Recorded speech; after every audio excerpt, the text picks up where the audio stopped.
जय महाकाल दोस्तों, स्वागत है आपका दीपक विष्ट व्लॉग्स में। तो आज हम लेकर आए हैं आपके लिए महादेव के जीवन से जुड़ी एक और अलौकिक कथा। ये कथा है महादेव के अंश जलंधर की, जो कि महादेव के बराबर ही पराक्रमी था। तो आइए शुरू करते हैं। एक बार देवगुरु बृहस्पति और देवराज इंद्र महादेव के दर्शन हेतु कैलाश पर्वत की ओर जा रहे थे। तो महादेव ने उनकी परीक्षा लेने हेतु जोगी का रूप धारण किया और उनके समक्ष उपस्थित हो गए। एक जोगी को अपने समक्ष देखकर इंद्र ने घमंडपूर्वक जोगी से पूछा, तुम कौन हो और हमारा रास्ता रोककर क्यों खड़े हो?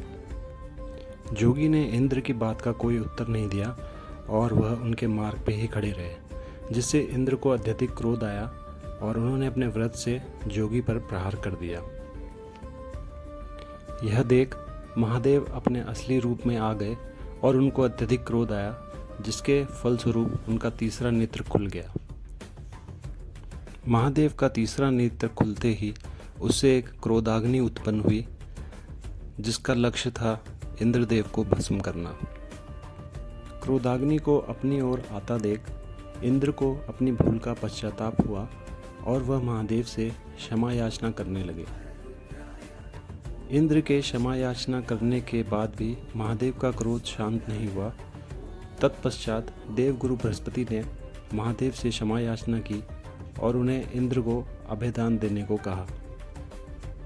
देवगुरु बृहस्पति की बात सुनकर महादेव ने इंद्रदेव को क्षमा कर दिया, पर जो क्रोधाग्नि महादेव के तीसरे नेत्र से निकल चुकी थी, उसे अपने शरीर में वापस धारण करना महादेव के लिए संभव नहीं था।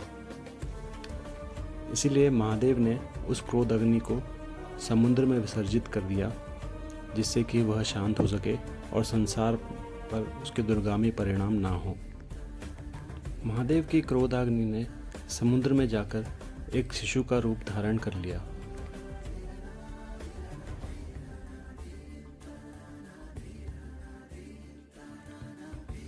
समुद्र देव ने देखा कि महादेव की क्रोधाग्नि से एक बालक उत्पन्न हुआ है, जो कि शिवंश था। समुद्रदेव ने बालक को अपनी गोद में उठाया। तत्पश्चात वहाँ ब्रह्मदेव प्रकट हुए। ब्रह्मदेव ने बालक का नामकरण किया और चूंकि यह बालक समुद्र में उत्पन्न हुआ था, तो उसका नाम ब्रह्मदेव ने जलंधर रखा। दैत्यगुरु शुक्राचार्य, जो शिवजी को अपना गुरु मानते हैं, उन्होंने जलंधर की बचपन से ही शिक्षा दीक्षा की और उन्हें शिव के बारे में भी सब कुछ बताया। शिवांश होने के कारण जलंधर में अपार शक्ति थी और बड़ा होकर जलंधर एक महापराक्रमी असुरराज बना और उसने तीनों लोकों पर विजय प्राप्त की।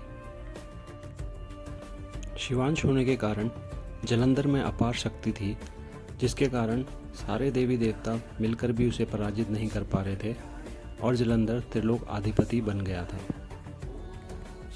जलंधर को अपने शक्तिशाली होने पर अभिमान हो गया था और वह पूरे संसार में सर्वशक्तिमान बनना चाहता था।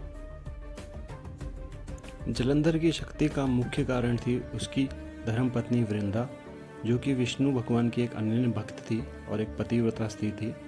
वृंदा के पतिव्रत धर्म के कारण ही सारे देवी देवता मिलकर भी जलंधर को हरा नहीं सकते थे। वृंदा के सतीत्व के कारण महादेव के लिए भी जलंधर को हरा पाना अत्यंत कठिन था। इस समस्या का निवारण करने के लिए भगवान विष्णु जलंधर का वेश धारण करके वृंदा के पास पहुंच गए। वृंदा भगवान विष्णु को अपना पति जलंधर समझकर उनके साथ पत्नी के समान व्यवहार करने लगी, जिसके कारण वृंदा का पतिव्रत धर्म टूट गया। इसके पश्चात भगवान शिव ने पंचमुखी अवतार धारण किया और जलंधर का वध कर डाला। वृंदा को जब भगवान विष्णु की माया का पता लगा, तो उन्होंने विष्णु भगवान को श्राप दिया कि वह काले पत्थर बन जाए और उन्हें भी एक दिन अपनी धर्मपत्नी से अलग होना पड़ेगा। इसी कारणवश विष्णु भगवान ने जब राम अवतार लिया, तो वो सीता से अलग होते हैं। इसके पश्चात वृंदा ने आत्मदाह कर लिया, तो उनकी राख से एक पौधा निकला, जिसे विष्णु भगवान ने तुलसी का नाम दिया।